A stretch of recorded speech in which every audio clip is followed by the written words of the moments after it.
Vasanth TV நேயர்கள் அனைவருக்கும் வணக்கம். அனைவருக்கும் விநாயகர் சதுர்த்தி நல்வாழ்த்துக்களை தெரிவிச்சுக்கிறோம். இன்னைக்கு ரொம்பவே ஸ்பெஷலான டே. இந்த ஸ்பெஷலான டே கோயிலுக்கு போயிட்டு வீட்டில் வந்து எல்லாரும் கொழுக்கட்டெலாம் சாப்பிட்டு ரொம்ப சந்தோஷமாக ஹாப்பியாக இருப்பீங்க. ஸோ அந்த ஹாப்பியோட இன்னைக்கு நம்ம வசந்த் டிவியில் ரொம்ப ஸ்பெஷலான ஷோ பார்க்க போறீங்க. பொதுவாக பார்த்தீங்கன்னா ஆள் பாதி ஆடை பாதின்னு சொல்லுவாங்க. என்னதான் ஆள் வந்து அவங்க பண்ணுற ட்ரெஸ்ஸிங்ஸை வச்சு தான் எவ்வளோ அழகாக இருக்காங்க அப்படின்னு சொல்ல முடியும். மோஸ்ட்லி நம்ம சினிமாலெலாம் பார்க்குறப்ப ஹீரோயின்ஸ் அவங்களோட லுக்லாம் பார்த்தா ரொம்ப அழகாக இருப்பாங்க. அவங்கள பார்க்குறப்ப இந்த காஸ்டியூம்ஸ் யார் பண்ணியிருப்பாங்க அப்படின்ற ஒரு தாட்லாம் நம்ம மனசுக்குள்ளே ஓடிட்டு இருக்கும். ஸோ சினிமாவுக்கு பின்னாடி ஹீரோயின்ஸை ரொம்ப அழகாக காஸ்டியூம் மூலமாக காட்டக்கூடிய காஸ்டியூம் டிசைனர் கூட தான் இன்னைக்கு நம்ம பேச போகிறோம். கலக்கல் சத்யா நிகழ்ச்சியில் சத்யா கூட நம்ம பேச இருக்கோம். நிறைய விஷயங்கள் பேசலாம் வாங்க. வணக்கம் சத்யா, எப்படி இருக்கீங்க? நல்லா இருக்கேன். பொதுவாக பார்த்தீங்கன்னா நான் சொன்ன மாதிரி ஆள் பாதி ஆடை பாதி அந்த காலத்துலேருந்து இப்போ வரைக்கும் சொல்லக்கூடிய ஒரு விஷயம். என்னதான் லுக் வந்து அவங்க அழகாக இருந்தாலும் ட்ரெஸ்ஸிங் சென்ஸ் அப்படின்றத ரொம்ப க்யூட்டாக அவங்களை காமிக்கும். ஸோ டாப் மோஸ்ட் ஹீரோயின்ஸ் கூட நீங்கள் ஒர்க் பண்ணியிருக்கீங்க. அண்ட் உங்களோட கெரியர் அப்படின்றத எப்படி ஸ்டார்ட் பண்ணீங்க, அதை பற்றி சொல்லுங்கள். இங்கே சொன்னதுதான் பேஸ்.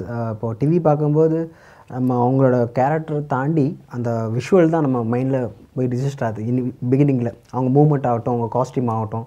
ஸோ எனக்கு பேசிக்காக அந்த டான்ஸ் பிடிச்சது, காஸ்டியூம் பிடிச்சி அப்படி தான் எனக்கு இன்னும் இன்ட்ரெஸ்ட் வந்தது காஸ்டியூம் மேலே. ஸோ இவங்க இப்படி ட்ரெஸ் பண்ணுறாங்க, அவங்க இப்படி ட்ரெஸ் பண்ணுறாங்க. பர்டிகுலர் எனக்கு விஜய் சார், நான் பிகினிங்லேருந்தே விஜய் சாரை பார்த்து ஸோ விஜய் சார் என்னென்ன ட்ரெஸ் போகிறாரோ அப்படியே காப்பி பண்ணி நான் காஸ்டியூம் ட்ரை பண்ணுவேன். ஸோ எனக்கு அப்படி வந்தது தான் காஸ்டியூம்ஸ் மேலே ஒரு இன்ட்ரெஸ்ட் வந்தது. பொதுவாக பார்த்தீங்கன்னா சினிமா ஃபீல்டு அப்படின்னா கண்டிப்பாக எல்லாருக்கும் ஆசை இருக்கும். சினிமாவில் எவ்வளவோ ஃபீல்ட்ஸ் இருக்குது. ஸோ லைக் ஆக்டர் அப்படின்ற மாதிரி நிறைய விஷயங்கள் இருக்குது. பட் நீங்கள் காஸ்டியூம் டிசைனர் அப்படின்றத சூஸ் பண்ணதுக்கு இந்த ஒரு விஷயம் மட்டும்தான் காரணமா, இல்லை சின்ன வயசுலேருந்து வேறு ஏதாவது தாட்ஸ்? எனக்கு தெரியல, எல்லாரும் அதை கேட்குறாங்க. ஆக்சுவலாக நான் வந்து ராமநாதபுரம் பக்கத்தில் தேவிப்பட்டங்கிற ஊர். இப்போ காஸ்டியூம்னாவே வந்து சிட்டி தான் இல்லையா மெயினாக. அந்த அதுதான் அவங்க அப்டேட்டடாக இருப்பாங்க. எப்படி நீ கிராமத்துலேருந்து வந்து உனக்கு எப்படி இந்த டேஸ்ட்டு வந்து எப்படி இது வந்தது? இப்போ பார்த்தீங்கன்னா வில்லேஜ் சைட்லேருந்து டேரக்டர் இருப்பாங்க, வேறு டிபார்ட்மெண்ட் இருக்கும். இந்த காஸ்டியூம்ஸில் ரொம்ப ரேராக தான் இருப்பாங்க. ரொம்ப ரேர் ஆக்சுவலாக. ஸோ எல்லாரும் தான் கேட்குறாங்க, எல்லாருமே கேட்குறாங்க எப்படி உனக்கு காஸ்டியூம்ஸில் எனக்கு இன்ட்ரெஸ்ட் வந்தது? எவ்வளோ டிபார்ட்மெண்ட் இருக்குது, எடிட்டிங் இருக்குது, டைரக்ஷன் இருக்குது, நிறைய ஆர்ட் டிபார்ட்மெண்ட் இருக்குது. அதெல்லாம் எல்லாமே எப்படி காஸ்டியூம்ஸில் வந்தது அப்படின்னு கேட்குறாங்க. என்ன எப்படி வந்ததுன்னா, இப்போ எங்கள் ஸ்கூலில் வந்து வீக்லி ஒன்ஸ் யூனிஃபார்ம். ஸோ நான் விஜய் சாரை பார்த்து நான் சொல்கிறேன் காப்பி அடிக்கிறேன்னு. ஸோ அவர் என்னென்ன காஸ்டியூம்ஸ்லாம் அப்போலாம் ஒரு சேனலில் வந்து ஒரு சாங் போடுவாங்க. அது அப்படியே விஜய் சார் ஏதோ புது சாங் வரும், அதை அப்படியே நம்ம இங்கே இம்ப்ளிமெண்ட் பண்ணணும். ஸோ அப்படி ஒவ்வொன்றும் பார்த்து வந்தது தான். அப்போ அந்த ஃப்ரைடே எப்படா வரும், ஃப்ரைடேக்கு வந்து நான் டியூஸ்டேயே காஸ்டியூம் ரெடி பண்ணி வச்சுருக்கேன், இதுதான் போடணும்னு. விஜய் சார் ஒரு 100% போகிறாங்கன்னா அது 50% மேட்ச் பண்ணி அங்கே வில்லேஜ் என்ன அங்கே விஜய் சார் போகிறோம் அதெல்லாம் அப்படியே கிடைக்காது, மேட்ச் பண்ணி போடலாம். பட் அப்படியே எனக்கு என்ன அறியாமலே வந்தது தான் அந்த காஸ்டியூம்ஸ் எல்லாம். அவர் என்னென்ன போகிறாரோ அதை அப்படியே போட்டு எனக்கு காஸ்டியூம் எல்லாம் தனி இன்ட்ரெஸ்ட் வந்தது. ஸோ சின்ன வயசுலேருந்து இப்படி ஒரு ஆசை இருந்து நீங்கள் ஃப்ரைடேனாவே இப்படி தான் போவேன் அப்படின்னா வீட்டில் பேரண்ட்ஸ்லாம் கண்டிப்பாக கவனிச்சிருப்பாங்க. எந்த அளவுக்கு பேரண்ட்ஸ் வந்து ரொம்ப சப்போர்ட்டிவாக இருந்தாங்க? எங்கள் அம்மா அப்பா இல்லைன்னா நான் அங்கே இல்லை. என்னன்னா சும்மா எல்லோரும் சொல்கிற மாதிரி இது சென்டிமெண்டல் டைலாக் கிடையாது. என்னன்னா யூஸ்வலாக எல்லா வீட்லேயும் வந்து நான் ஆக்சுவலாக பேசிக் கிரிக்கெட் பிளேயர். நான் அஸ்வின் கூட ஆடிருக்கேன், பாலாஜினை கூட ஆடிருக்கேன். நான் பேசிக்காக கிரிக்கெட் பிளேயர். எங்கள் வீட்டில் வந்து நீ படிக்கலனாலும் பரவாயில்ல, கிரிக்கெட் பிளேயர் ஆகணும்னு சொல்லி என்னை வளர்த்தாங்க. எங்கள் அண்ணன் வந்து நல்லா படிப்பார், அவர் ஒருத்தர் இருக்கார், நீ வந்து கிரிக்கெட் பிளேயர் ஆகிடு, நீ படிக்கவே வேண்டாம், நாங்கள் சம்பாரிச்சது. எங்கள் அம்மா 2 பேருமே கவர்மெண்ட் சர்வெண்ட், எங்கள் அம்மா அப்பா. ஸோ நாங்கள் சம்பாரிச்சிக்கிறோம், நீ கிரிக்கெட் பிளேயர் ஆகிடு, நீ படிக்கவே வேண்டாம்னு சொன்னாங்க. நான் அவ்வளோ ஒஸ்ட்டு ஸ்டூடெண்ட்டு, நான் பாஸ் ஆகிறதே பெரிய விஷயம், நான் அவ்வளோ கேவலமாக படிப்பேன் நான். ஸோ அப்படி இருக்கும்போது எங்கள் அம்மா வந்து தெரிஞ்சுவேன் உருப்பட மாட்டான், நீ வந்து பாஸ் ஆனால் போதும், அது ட்ரை பண்ணு அப்படின்லாம் விட்டுரு, நீ கிரிக்கெட் ஆடுன்னு சொல்லிட்டு நான் 13 வயசுலேருந்து இப்போ வரைக்கும் நான் கிரிக்கெட் ஆடிட்டு இருக்கேன். நான் 130 நான் என்னோட ராமநாதபுரம் டிஸ்ட்ரிக்ட் ஆடிருக்கேன், கோயம்புத்தூர் தான் படித்தேன், அங்கேயும் நான் கிரிக்கெட் ஆடினேன். ஸோ அப்படி எங்கள் வீட்டில் வந்து படிக்க வச்சாங்க, நீ படிக்கலனாலும் பரவாயில்ல கிரிக்கெட் ஆடுன்ட்டு. ஸோ அப்படி கிரிக்கெட் ஆடிட்டு இருக்கும்போதே இவ்வளோ காஸ்டியூம்ஸ்லாம் அப்படியே ஃபுல்லாக அப்படியே சைடில் வந்து அப்படியே நான் காஸ்டியூம்ஸே வந்துட்டேன். ஸோ வந்து பேரண்ட்ஸ் அப்படின்றது கிரிக்கெட் அப்படின்றது ஆசை இருந்தாலும் உங்களுக்கு ரொம்ப அளவில் சப்போர்ட் பண்ணியிருக்காங்க. பயங்கர சொல்லவே முடியாது. நான் இன்னும் சொல்லணும்னா நான் நிறைய இன்டர்வியூ கொடுத்துருக்கேன், என்னோட நிறையா சேனல்ஸில் என்னோட இன்டர்வியூ வந்திருக்கு. பட் நான் எங்கள் அம்மாவுக்கு அப்பாவுக்கு தேங்க் பண்ணலை, நான் வசந்த் டீம் மூலிமா எங்கள் அம்மாவுக்கும் அப்பாவுக்கும் நான் தேங்க் பண்ணேன். எங்கள் அண்ணனுக்கு, எங்கள் அண்ணிக்கு, எங்கள் அண்ணனோட பையன் எல்லாத்துக்குமே நான் தேங்க் பண்ணிக்கிறேன். அண்ட் வந்து ஆல்மோஸ்ட் நீங்கள் டாப் மோஸ்ட் ஹீரோயின்ஸ்க்கு காஸ்டியூம் பண்ணியிருக்கீங்க. எவ்வளோ நம்ம பண்ணியிருந்தாலும் இவ்வளோ வருஷங்களில் முதல் நாள் அப்படின்றது வந்து ரொம்ப எக்ஸைட்டாக இருக்கும். அண்ட் அதுவும் இல்லாமல் பார்த்தீங்கன்னா அந்த நாள் அப்படின்றது பதட்டம் அப்படின்றதும் அதிகமாக இருக்கும். ஸோ ஃபர்ஸ்ட் டே எக்ஸ்பீரியன்ஸ் அதை பற்றி சொல்லுங்கள், யாருக்கு பண்ணீங்க அதை சொல்லுங்கள். ஃபர்ஸ்ட் டே எக்ஸ்பீரியன்ஸ் 3 பேர் 3 காதல், டைரக்டர் வசந்த் ஃபிலிம். அது பார்த்தீங்கன்னா என்னோடய ஃபஸ்ட் ஃபிலிம். பட் பெரிய casting, like Arjun sir, Cheran sir, Vimal அப்போ தான் கொஞ்சம் ட்ரெண்டிங் நல்லா பீக்கில் இருந்தார். ஸோ எல்லாமே பெரிய கேஸ்ட் தான். நான் அப்போ நியூ காமர்ஸ் சின்ன பையன். எனக்கு வசந்த் சார் எப்படின்னா நான் ஸ்கூல் போன மாதிரி தான் ஃபீல் பண்ணேன். நான் வந்து ஒரு டிசைனராக நான் ஃபீல் பண்ணலை. அவ்வளோ திட்டு வாங்குவேன். அங்கே திட்டு வாங்கினா எனக்கு ஓகே. அந்த அளவுக்கு அவர் ரொம்ப சார் கோவக்காரர். எதுனா கோவப்பட்டுருவார். பயங்கர ஷார்ட் டெம்பர். ஸோ ரொம்ப கஷ்டமாக இருந்தது. பிகினிங் ஃபஸ்ட்டு டே அவுட்டோர்லாம் ஷூட் பண்ணோம். ஃபஸ்ட்டு டேலாம் இதாக தான் போச்சு. அதுக்கப்புறம் டே பை டே நான் வந்து காஸ்டியூம் டிசைனிங் காலேஜ் படித்ததை விட 3 இயர்ஸ் படித்ததை விட அந்த ஒரு படத்தில் நான் 1 இயர் ஒர்க் பண்ணேன். எனக்கு 3 இயர்ஸ் படித்த எக்ஸ்பீரியன்ஸ். இப்போ நான் வந்து என்னால் எல்லா விஷயம் பண்ண முடியும்னா அந்த பிகினிங் ஸ்டேஜில் 3 பேர் 3 காதல் பண்ண படம் அந்த எக்ஸ்பீரியன்ஸ் தான் வந்து இப்போ வரைக்கும் நான் என்னால் விஜய் சார் படம் பண்ணுறேன்னா அந்த எக்ஸ்பீரியன்ஸ் நான் அங்கே கெயின் பண்ணிக்கிட்டேன். அவ்வளோ விஷயம் நான் கற்றுக்கிட்டேன் டேரக்டர் வசந்த் சார் கிட்டேருந்து. ஸோ அந்த படம் எனக்கு ஃபஸ்ட் படமாக கிடைச்சது வந்து ரொம்ப சந்தோஷம். கண்டிப்பாக நிறைய விஷயங்கள் எங்க கூட ஷேர் பண்ணிட்டு இருக்கீங்க. முக்கியமான விஷயம் என்ன அப்படின்னா காஸ்டியூம் அப்படின்றது டிசைன் அப்படின்றது நார்மலாக படிக்கிறவங்க பண்ணலாம், இல்லை ரொம்ப இன்ட்ரெஸ்ட் அதிகமாக இருந்தாலும் பண்ணலாம். ஸோ அப்படிப்பட்ட காஸ்டியூம் டிசைனர்ஸ்லேருந்து சத்யா அப்படின்றது எந்த அளவுக்கு மாறுபட்டவர், என்ன மாதிரி காஸ்டியூம்ஸ்லாம் லைக் என்ன மாதிரி என்னையே எடுத்துக்கோங்க ஒரு ஆங்கர் அப்படின்றப்ப நீங்கள் ஹீரோயின்ஸ் அப்படின்றப்ப வேறு மாதிரி. ஸோ ஒவ்வொருத்தங்களுக்கும் ஒவ்வொரு மாதிரி பண்ணணும்னு இருக்கும்ல. ஸோ லைக் எனக்கு மாதிரிலாம் டிசைன் பண்ணால் என்ன மாதிரி சூஸ் பண்ணுவீங்க? ஆக்சுவலாக சும்மா இது நாங்கள் டிஃப்ரெண்ட்டாக பண்ணுறோம் அப்படி பண்ணுறோங்கிற எனக்கு நான் பில்டப் பண்ண விரும்பலை. என்னென்னா உண்மையாக சொல்லணும்னா அப்டேட் பண்ணிவிட்டு அந்த ட்ரெண்டில் என்ன கலர் இருக்குது அந்த ட்ரெண்டில் என்ன இருக்கோ அதை பண்ணிட்டு தான் போகிறோம். நம்ம அரைச்சமாக தான் அரைச்சிட்டு இருக்கோம். நான் வந்து புதுசாக அப்படி பண்ணியிருக்கேன் அப்படி பண்ணலாம் ஒன்றுமே கிடையாதுங்க. நம்ம பண்ணதெல்லாம் தாண்டி அப்போ 90s 50s 60s MGR sir பீரியட்லாம் நீங்கள் நல்லா இப்போ பழைய படம்லாம் பார்த்தீங்கன்னா அப்போ பண்ணது இப்போலாம் பண்ணவே முடியாது. எப்படி பண்ணாங்கன்னு படம் இப்போல்லாம் வந்து நிறைய பழைய படங்கள் பார்க்க ஆரம்பிக்கிறேன்.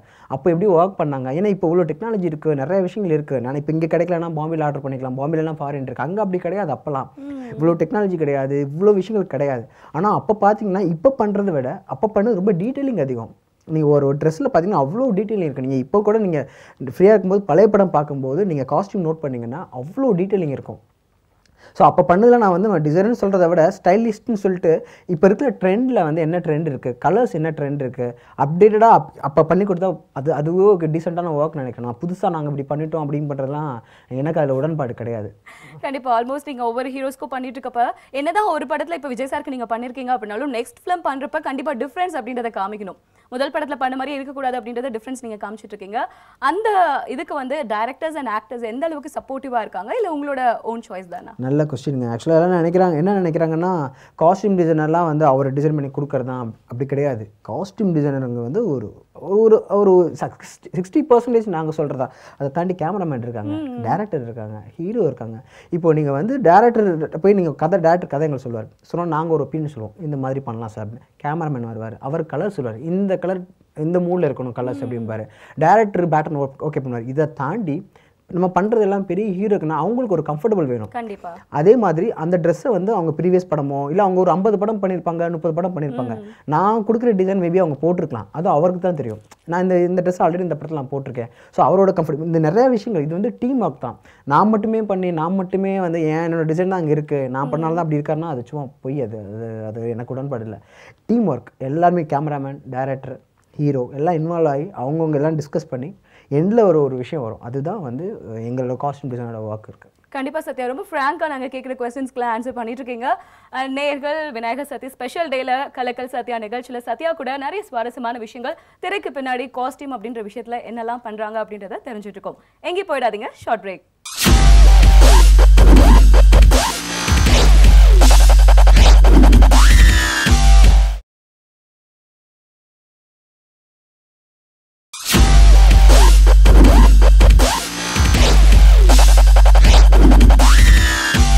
Welcome to the show. கலக்கல் சத்யா நிகழ்ச்சியில் காஸ்டியூம் டிசைனர் சத்யா கூட நிறைய இன்ட்ரெஸ்டிங்கான விஷயங்கள்லாம் பேசிட்டு இருக்கோம். தொடர்ந்து பேசலாம். நிறைய உங்களோட எக்ஸ்பீரியன்ஸ் பற்றியெல்லாம் எங்கள் கூட ஷேர் பண்ணிட்டு இருந்தீங்க. பொதுவாக வந்து டாப் மோஸ்ட் ஹீரோயின்ஸ் எல்லாருக்கூடயும் நீங்கள் ஒர்க் பண்ணியிருக்கீங்க அப்படின்றது எல்லாருக்கும் தெரிஞ்ச ஒரு விஷயம் தான். முக்கியமாக ராஜா சார் அண்ட் விஜய் சார் இவங்க கூட ஒர்க் பண்ண எக்ஸ்பீரியன்ஸை பற்றி சொல்லுங்கள். ஃபஸ்ட்டு விஜய் சார் பற்றி சொல்லணும். சரி, எல்லாத்துக்கும் ஒரு எய்ம் இருக்கும், நம்ம இப்படி போகணும், இந்த இடத்துல நம்ம இடத்துக்கு போகணும் அப்படின்ட்டு. ஸோ அப்படி தெரியல வந்து ஒரு ஆப்பர்ச்சுனிட்டி கிடச்சிது. ராங்னு ஒரு சாங் என் கார்டில் ஒரு சாங் ஒன்று வரும். அதுக்கு டிசைன் பண்ணுறதுக்கு எனக்கு ஃபஸ்ட்டு அதுக்கு முன்னாடி ஒரு ஃபோட்டோ ஷூட் இருந்தது. படத்தோட ஃபோட்டோ ஷூட்டுக்கு வந்து ஆக்சுவலாக அவங்க அந்த டிசைனர் வந்து பாம்பே டிசைனர். நான் நாளைக்கு ஷூட்னா இன்றைக்கி திடீர்னு ஒரு பிளான் பண்ணாங்க. இந்த மாதிரி அந்த ஒரு அப்பா கேரக்டர் இருக்குல்ல, குடும்பி வச்சு ஒரு கேரக்டர் இருக்கும், தெரியல. ஸோ அந்த கேரக்டருக்கு வந்து ஒரு காஸ்டியூம் ஃபிக்ஸ் பண்ணணும், அதுக்கு ஒரு காஸ்டியூம் வேணும் பேசிகிட்டு இருந்தாங்க. சரி நாளைக்கு ஷூட்னா இன்றைக்கி திடீர்னு சொன்னாங்க, இந்த மாதிரி ஒரு செக்ஸ் போகலான் இருக்கோம், இனிமேல் பாம்பேயில் சொல்லிட்டு வர்றதுக்கு லேட் ஆகும், நீ பண்ணுறியாடா அப்படின்னு கேட்டார். நான் இன்னும் நான் கேட்குறீங்க பண்ணுறேன், இதுதான் நான் தவா இருக்கேன் அப்படின்னு சொல்லிட்டு இருந்தேன். ஸோ ஒரு 4 ஷர்ட் எடுத்துகிட்டு வா, நாங்கள் அவங்க டிசைனாக சொல்லிடுவோம், நீங்கள் எடுத்துகிட்டு வா பார்ப்போம், நாளைக்கு டைம் இருந்தால் உன்னோட யூஸ் பண்ணப்போன்னு சொல்லி நான் எடுத்துட்டேன். ஒரு 4 ட்ரெஸ் எடுத்துட்டேன் விஜய் சாருக்கு.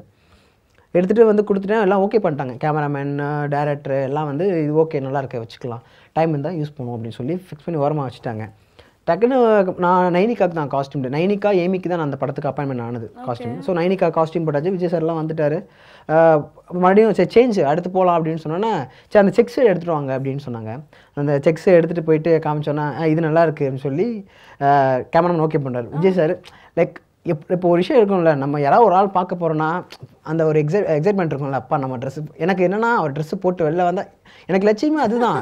நம்ம ஒரு ட்ரெஸ்ஸு நம்ம எடுத்து கொடுத்து அது விஜய் சார் போட்டுறோம். அந்த ட்ரெஸ் என் ரூம் காஸ்டியூம் ரூம் இருக்குது, அது பக்கத்து ரூம் தான் விஜய் சார் ரூம். நான் அப்படியே எட்டி இந்த ஹீரோயின் சைட் அடிக்க மாதிரி பார்த்து வருவாரா அப்படியே போட்டு போனார். நான் எடுத்து கொடுத்த ஷர்ட் அவர் போட்டு கீழே போனார். அந்த நிமிஷம் வந்து லைக் நான் சினிமாவுக்கு என்ன லட்சியமோ அதை அடைஞ்சிட்டேன், நம்ம பலன் கிடச்சிருச்சு, இது போதும் நமக்கு அப்படின்னு நினச்சி அப்படியே பின்னாடியே இறங்க. அதுக்கு முன்னாடி இன்ட்ரோ ஆகிட்டோம், இவர் டிசைனிங்லாம் சொல்லிட்டார். நான் பின்னாடியே வர்றேன், போய் நான் நைனிகா காஸ்டியூம் கரெக்ட் பண்ணிட்டுருக்கேன். விஜய் சாருக்கு ஷார்ட் வெயிட் பண்ண சொல்லியிருக்காங்க, அங்கே வெயிட் பண்ணிட்டு இருந்தார். விஜய் சாருக்கு அந்த ஷர்ட் பிடிச்சிருந்துருக்கு. அட்டிக்கிட்ட சொல்கிறார், ஷர்ட் சூப்பராக இருக்குது அண்ணா, அவன் எடுத்தது அந்த பையன் தான், நான் சத்யா, நான் காஸ்டியூம் டிசைனரு, நீங்கள் அவன்கிட்ட போய் சொன்னீங்கன்னா அவன் ரொம்ப சந்தோஷப்படுவான், மிகப்பெரிய விசிறி அப்படின்னு சொல்லியிருக்காரு அட்லி. நான் நைனிக்காக ரொம்ப குறும்பு, நான் காஸ்டியூம் கரெக்ஷன் பண்ணிட்டு இருக்கேன், என் ஷோல்டரில் தட்டி சத்யான்னு கூப்பிட்றாங்க. திரும்பி இப்படி பார்த்தா விஜய் சார் அப்படின்னா பழைய எந்திரிச்சு சார் அப்படின்னா, இந்த ஷர்ட்டை நீங்கள் தான் எடுத்தீங்கன்னு சொன்னாங்க, ரொம்ப நல்லா இருக்குது அப்படின்னா. அட்லி ரொம்ப க்ளோஸ் அண்ணா மாதிரி. நான் திரும்பி பார்க்குறேன், அவரை சொல்லி நான் அதை சொல்கிறாரோ அப்படின்னு திரும்பி பார்த்தேன். அட்லியை சிரிச்சிட்டே இருந்தார் அட்லி. சரி அண்ணா நீங்கள் சார் அவரை சொல்லி சொல்கிறீங்களா அப்படின்னு நான் கேட்டேன். இல்லைப்பா நானே தான் சொல்கிறேன், ரொம்ப நல்லா இருக்குது. ஸோ அந்த மூமெண்ட்டை வந்து லைஃப் மீன்ஸ் எனக்கு என்ன நான் ஃபீல் பண்ணணும் அப்படின்றது அந்த நிமிஷம் நடந்துருச்சு, ஒரு மேஜிக்காக நடந்து முடிஞ்சது. அண்ட் தளபதியை பற்றி நிறைய விஷயங்கள் எங்கள் கூட பேசுனீங்க. பொதுவாக தளபதி ரெண்டு பேருமே ரொம்ப ரொம்ப க்ளோஸ் ஃப்ரெண்ட்ஸ் அப்படின்னு சொல்லலாம். ஸோ நிறைய பேருக்கு தெரியுமா தெரியாதுன்னு தெரியல, ரொம்ப க்ளோஸ் ஃப்ரெண்ட்ஸு. அந்த வகையில் தலை கூட எப்போ மூவி பண்ணுவீங்க, நாங்கள் அதை எப்போ எதிர்பார்க்கலாம்? சரி நான் விஜய் சார் கூட நான் பண்ணணும்னா சீரியஸாக நினைக்கவே இல்லைங்க. நான் வந்து 5 வருஷம் தான் ஆகுது. நான் தளபதி கூட நான் பண்ணணும்னு என் கனவுல கூட நினச்ச கிடையாது. எய்ம் இருந்தது, ஒரு 10 இயர்ஸ்க்கு அப்புறம் நடக்கும் அப்படி எய்ம் இருந்ததை தவிர நான் நினைக்கவே இல்லை. இது நடந்தது, சைல்டன்ஸாக அடுத்த படம் நடந்தது. பட் அதே மாதிரி தான் எனக்கு அஜித் சார் கூட பண்ணணும்னு வந்ததுன்னா கண்டிப்பாக பெஸ்ட்டாக பண்ணணும். லைக் எப்படி விஜய் சாருக்கு நம்ம பார்த்து ரசித்து ஒரு குழந்தைக்கு நம்ம ஒரு பேரண்ட்ஸ் எப்படி பண்ணுவாங்களோ, ஒரு ட்ரெஸ் கொடுக்கும்போது அழகாக ரசிப்பாங்களா, அந்த மாதிரி தான் நான் விஜய் சாருக்கு ஒவ்வொரு காஸ்டியூம் கொடுத்து ரசிச்சுட்டு இருக்கேன். அதே மாதிரி இன்னொரு ஆப்போசிட் ஒரு பெரிய லீடிங் ஹீரோ கிட்ட வரும்போது என்னால் என்ன பெஸ்ட்டு பண்ண முடியுமோ பண்ணணுங்கிற மட்டும் இருக்குது தவிர எனக்கு வந்தால் பண்ணணுன்ற விஷயத்திற்கு எனக்கு இதுவும் இல்லை, எனக்கு பண்ணியே ஆகணுன்றது இல்லை, வந்தால் பெஸ்ட்டாக பண்ணணும், கண்டிப்பாக பண்ணணும்னு இருக்கு. ஸோ ஆல்மோஸ்ட் 10 இயர்ஸ்க்குள்ளே பண்ணுவேன் அப்படின்ற ஒரு எய்ம் இருந்துச்சு. நீங்கள் 10 இயர்ஸ்க்குள்ளேயே நீங்கள் பண்ணிட்டீங்க, ரொம்ப ஹாப்பியாக இருக்கு. ஸோ ராஜா சார் அடுத்தது, விஜய் சாரை பற்றி நிறைய விஷயங்கள் எங்கிட்ட சொன்னீங்க. ராஜா சார் காஸ்டியூம் பண்ணியிருக்கீங்க, அதை பற்றி சொல்லுங்கள். ராஜா சார் ஒரு ஷோக்காக பண்ணணும்னு சொன்னாங்க. எனக்கு அப்போவே லைக் நான் எப்படி எக்ஸாம் எழுதும்போது ஒரு படபடப்பு இருக்கும் தெரியுங்களா, லைக் எக்ஸாம் எழுதும்போது ரிசல்ட் வரும்போது ஒரு படபடப்பு இருக்கும். நான் மெஷர்மெண்ட் எடுக்கும்போது அவ்வளோ எனக்கு கைகள்லாம் நடுங்குது, ஏன்னா ரொம்ப ஸ்ட்ரிக்ட்டு கோவக்காரது அப்படி இப்படின்னு சொல்லி பில்டப் பண்ணிட்டாங்க.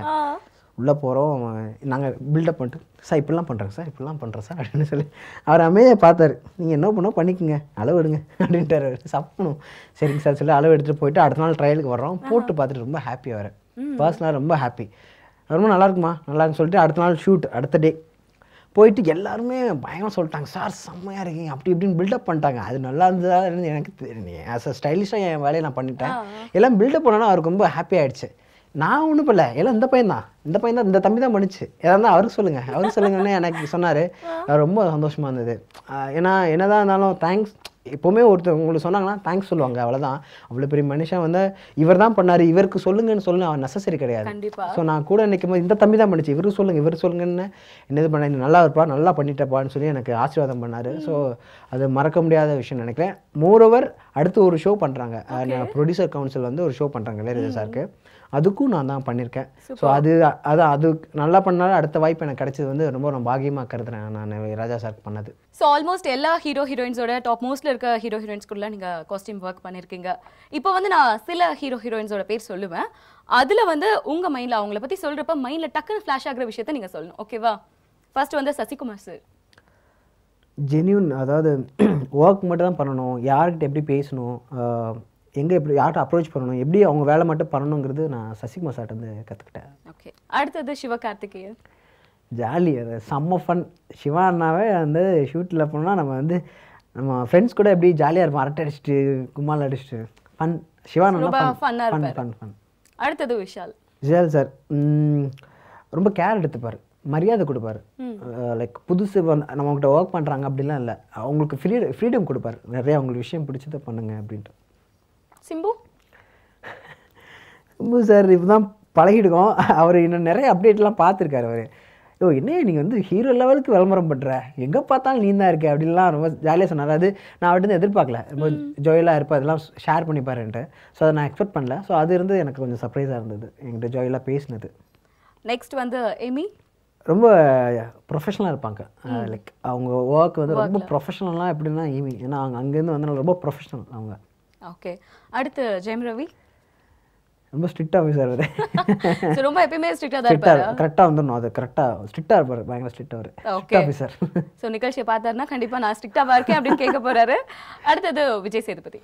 ஜாலியாக, அது அகைன் ஜாலியாக, டே இது சொல்ல தம்பி மாதிரி பார்த்துப்பா. அப்படி லைக் எதாவது தப்பு பண்ணா டே ஒரு அதை அப்படியே மறந்துடுவார். நான் சின்ன சின்ன மிஸ்டேக் நடக்கணும்ல ஷூட்டிங்கில், ரொம்ப சாதாரணம், அந்த மைண்டில் வச்சுக்க மாட்டார், அதை அங்கேயே மறந்துடுவார். மறந்துட்டு அடுத்த வேலை, அது அப்படி தான் இருக்கணும். அது ஒரு டென்ஷன், ஒரு விஷயம் தப்பு நடக்குதுன்னா அப்போயே அங்கே டென்ஷனை அங்கேயே மறந்துடணும், அது அப்படியே அதை மைண்ட்லேயே ஃபிக்ஸ் பண்ணக்கூடாது. சில பேர் இருப்பாங்க, அவர் அப்போயே மறந்துட்டு அடுத்த வேலை இப்படி போயிடுவார் விஜய் சேதுபதி. ஸோ அது அவர்கிட்ட இருந்து நல்ல விஷயம். ஓகே, அண்ட் ஃபைனலாக Aishwarya Rajesh.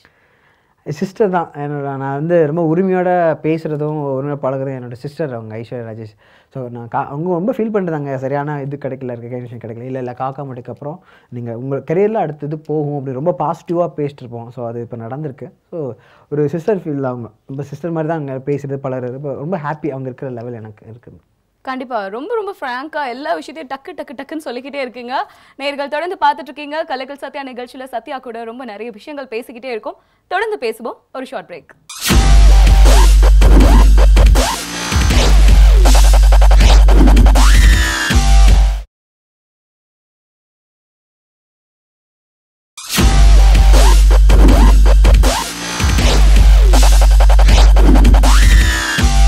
Welcome to the show. Vinayagar Chaturthi ஸ்பெஷலில் கலைகள் சத்யா நிகழ்ச்சியில் சத்யா கூட நிறைய விஷயங்கள் ரொம்பவே சுவாரஸ்யமாக இன்ட்ரெஸ்டிங்காக பேசிட்டு இருக்கோம். அண்ட் அடுத்தது அவருக்காக நிறைய கொஸ்டின்ஸ் வந்து ப்ரிப்பேர் பண்ணி வச்சிருக்கோம். அந்த கொஸ்டின்ஸ்க்குலாம் அவர் எப்படி ஆன்சர் பண்ணுறாரு அப்படின்றத பாருங்க. அண்ட் சத்யா, நீங்கள் ரொம்ப ஃப்ராங்காக உங்களோட ப்ரொஃபஷனலில் நடக்கிற விஷயம், நடந்த விஷயங்கள் எல்லாத்தையுமே எங்ககிட்ட சொல்லிட்டு இருக்கீங்க. அண்ட் ஃபைனல் செக்மெண்ட்டில் வந்து பார்த்தீங்கன்னா உங்ககிட்ட ஒரு சில கொஸ்டின்ஸ், ஒரு 5 கொஸ்டின்ஸ் தான், ஒன்றும் பயப்படுற மாதிரிலாம் இல்லை. இந்த 5 கொஸ்டின்ஸ்க்கும் பார்த்தீங்கன்னா நீங்கள் ஆன்சர் பண்ணணும், கண்டிப்பாக ஆன்சர் பண்ணணும். இந்த பாஸ் ஸ்கிப் பண்ணுறேன் அப்படிலாம் சொல்லவே கூடாது. ஓகேவா? ஓகே, ஃபர்ஸ்ட் என்னன்னு பார்த்தீங்கன்னா, லைஃப்பில் உங்களுக்கு ரொம்ப ரொம்ப பிடிச்சது, ஒரு பொண்ணை மாதிரி நான் விரும்பி சைட் அடிக்கிறேன் அப்படின்னா விஜய் சார் தான் அப்படின்னு சொன்னீங்க. இருந்தாலும் ரொம்ப பிடிச்ச ஹீரோயின் அப்படின்னு ஒருத்தங்க இருப்பாங்கல்ல? நயன்தாரா எனக்கு ரொம்ப பிடிக்கும். ஏன்னா எந்த அவுட்ஃபிட் போட்டாலும். இல்லை நான் கொஸ்டினே இன்னும் கேட்டு முடிக்கல. ஸோ லைக் பார்த்தீங்கன்னா, one heroine you want to work without salary, அதாவது சேலரி இல்லாமல் இந்த ஹீரோயின் கூட நான் ஒர்க் பண்ண ரெடியாக இருக்கேன்ப்பா, எனக்கு வந்து பிரச்சனையே இல்லை, சேலரின்றது மெயினான ஒரு விஷயமே இல்லை அப்படின்னா யாரு? என்னங்க இப்படி மாட்டிட்டீங்க? நயன்தாரா. ஸோ டக்குன்னு நயன்தாரான்னு சொல்கிறீங்களே? இல்லை, என்னன்னா லைக் இப்போது காஸ்டியூம்ஸ் நம்ம அட்மையர் ஆகணும்ல. உங்கள் ஃபீமேல்னா எல்லா அவுட்ஃபிட் போட்டாலும் அதுக்கு வந்து நீங்கள் கேரி பண்ணிக்கணும். இப்போ நீங்கள் பாவாடை தவணி போட்டாலும் அது சூட் ஆகணும், அதே மாடர்ன் போட்டால் கவுன் போட்டாலும் அது கேரி பண்ணணும். அது எனக்கு தெரிஞ்சு Nayanthara. So without salary Nayanthara அவங்க கூட நீங்கள் ஒர்க் பண்ண ரெடியாக இருக்கீங்க? கண்டிப்பாக நானும் சொல்லிடுறேன் டைரக்ஷன் ஃபீல்டில் எல்லாருக்கிட்டையுமே. அண்ட் நெக்ஸ்ட் வந்து பார்த்தீங்கன்னா, what will you do if you have only 24 hours to live?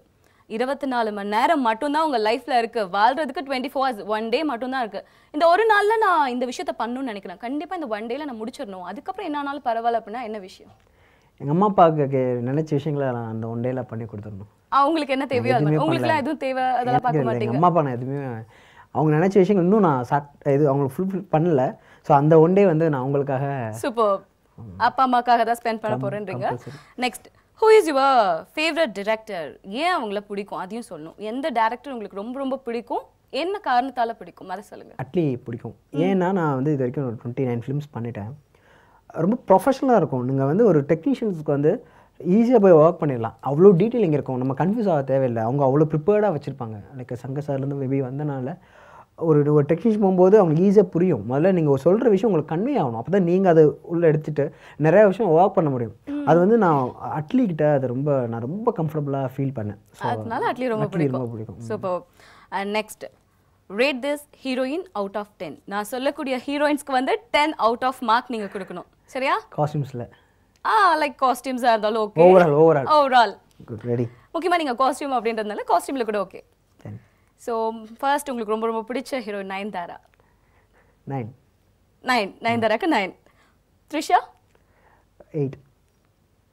Hansika 8. Shruti Haasan 7.5. 7.5. Tamannaah 8.5.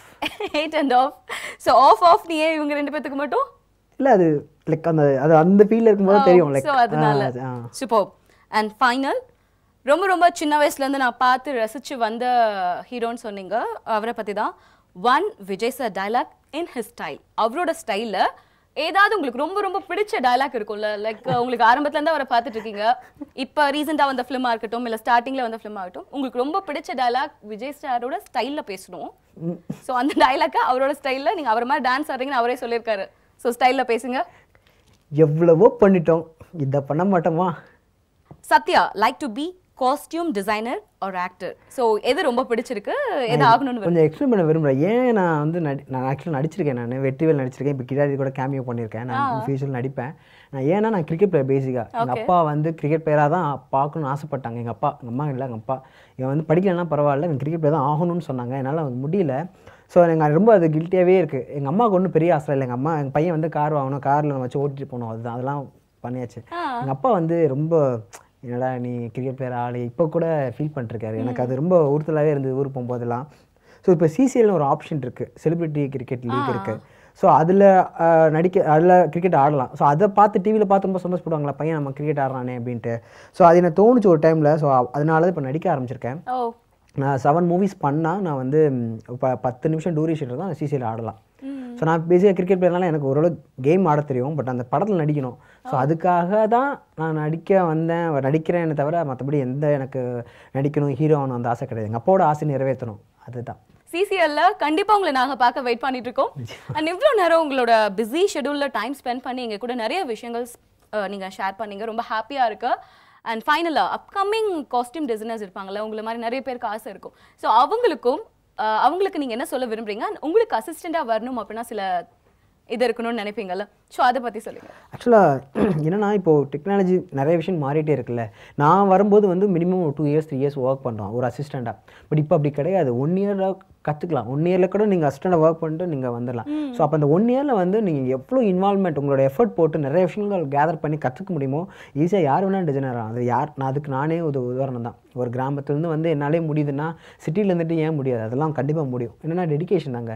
நான் வந்து 5 வருஷம் ஆகுது, நான் இன்னும் கூட ப்ராப்பரான ஃபுட்டு நான் எடுக்கிறது இல்லை. எனக்கு என்ன அவ்வளோ ஒர்க்னு ஓடிட்டு அவ்வளோ பிடிக்கும் எனக்கு. அந்த ஒர்க்கை நீங்கள் லவ் பண்ணணும் முதல்ல. ஏன்னா இது ஒரு விஷயம் தேடணும். ஒரு விஷயம் இந்த அவுட்ஃபிட் வேணும் அப்படின்னா அதுக்கு நீங்கள் எவ்வளோ எஃபர்ட் போகிறீங்களோ அந்த எஃபர்ட் நீங்கள் போட்டிங்கன்னா அது கண்டிப்பாக கிடைச்சிரும். சில பேர் ஒரு லிமிட் வரை ட்ரை பண்ணுவாங்க, அப்படியே விட்டுருவாங்க. அது அப்படி பண்ணக்கூடாது. உங்களால் முடிஞ்ச அளவுக்கு எஃபர்ட் போட்டு நீங்கள் சின்சியராக ஒர்க் பண்ணிங்கன்னா ஆட்டோமேட்டிக்காக உங்களை அதுவே அந்த ஒரு இடத்துல கொண்டு போய் விடும். அது நான் கற்றுக்கிட்டது. ஏன்னா சாதாரண ஊர்லேருந்து நான் இங்கே இருக்கேன்னா எனக்கு என்னோட உழைப்பு தான் நான் இங்கே இந்த இடத்துல வந்து உட்காந்துருக்கேன்னு நினைக்கிறேன். ஒரு சேனலில் வந்து இன்டர்வியூ எடுக்கிறாங்கன்னா சும்மா எடுக்க மாட்டாங்க. பட் ஓரளவுக்கு அவன் எலிஜிபிளாக இருக்கணும். ஸோ அந்த எலிஜிபிள் நான் வந்து ஃபீல் பண்ணுற காரணம் என்னோட உழைப்பு தான் நினைக்கிறேன். சின்சியராக உழைச்சா யார் வேணாலும் இங்கே வந்து உட்காரலாம். சூப்பர். அண்ட் விநாயகர் சதுர்த்தி அன்னைக்கு உங்ககிட்ட பேசணும் ரொம்ப ரொம்ப மீண்டும் ஹாப்பியாக இருக்கு. விநாயகர் சதுர்த்தி நல் வாழ்த்துக்களை சேனல் சார்பாக சொல்லிடும். உங்களோட வாழ்த்துக்களை நேயர்களுக்கு தெரிவிச்சிருங்க. நேயர்களுக்கு விநாயகர் சதுர்த்தி வாழ்த்துக்கள். ரொம்ப சந்தோஷம். நிறைய விஷயங்கள் பர்சனலாக நான் இந்த ஃபஸ்ட் டைம் வந்து வசந்த் டிவியில் நான் நிறைய பர்சனல் விஷயங்கள் நான் இங்கே ஷேர் பண்ணியிருக்கேன். அது ரொம்ப சந்தோஷமாக இருக்குது. நான் ஃபியூச்சரில் கூட நான் நினச்சி பார்க்கும்போது நான் எங்கே வெளியில் வேறு சேனல்ஸ்க்கோ இல்லை வேறு எங்கே நான் இன்டர்வியூ கொடுக்கும்போது நான் பர்சனலாக ஃபஸ்ட்டு என்னோட விஷயத்தை ஷேர் பண்ணிக்கிட்டது வந்து வசந்த் டிவி அப்படிங்கிறத நான் மறக்க மாட்டேன். ஸோ அது என்னை மறக்க முடியாத ஒரு இன்டர்வியூன்னு நான் சொல்லலாம். ஸோ தேங்க்யூ ஸோ மச் எனக்கு இந்த வாய்ப்பு கொடுத்ததுக்கு. அதுவும் பெரிய ஒரு ஃபங்க்ஷன் டேயில் என்னோட இன்டர்வியூங்க வர சேனலில் வந்து எனக்கு பெருமையாக இருக்குது. ரொம்ப தேங்க்ஸ். கண்டிப்பாக ரொம்ப ஹாப்பியாக இருக்குது சத்யா அவங்க கூட பேசினது. அண்ட் நேர்கள் இந்த ஸ்பெஷல் டேயில் கொழுக்கட்டை கோயிலுக்குலாம் போயிட்டு வந்து ரொம்ப ஹாப்பியாக சாப்பிட்டுட்டு என்ஜாய் பண்ணி இந்த ஷோ பார்த்துருப்பீங்கன்னு நினைக்கிறேன். அண்ட் காஸ்டியூம் டிசைனர் திரைக்கு பின்னாடி ஒரு ஹீரோ ஹீரோயின்ஸை ரொம்ப ரொம்ப அழகாக அவங்க காஸ்டியூம் மூலமாக காமிக்கிற சத்யா கிட்ட தான் இந்த ப்ரோக்ராம் மூலமாக நம்ம நிறைய விஷயங்கள் பேசி தெரிஞ்சுக்கிட்டோம். நீங்களும் பார்த்து என்ஜாய் பண்ணியிருப்பீங்க. இந்த டேவை நல்லா செலிப்ரேட் பண்ணுங்கள். மீண்டும் இது மாதிரி ஒரு நல்ல நிகழ்ச்சியில் உங்களை சந்திக்கும் வரை நன்றி கூறி விடைபெறுவது யாஷினி. நன்றி.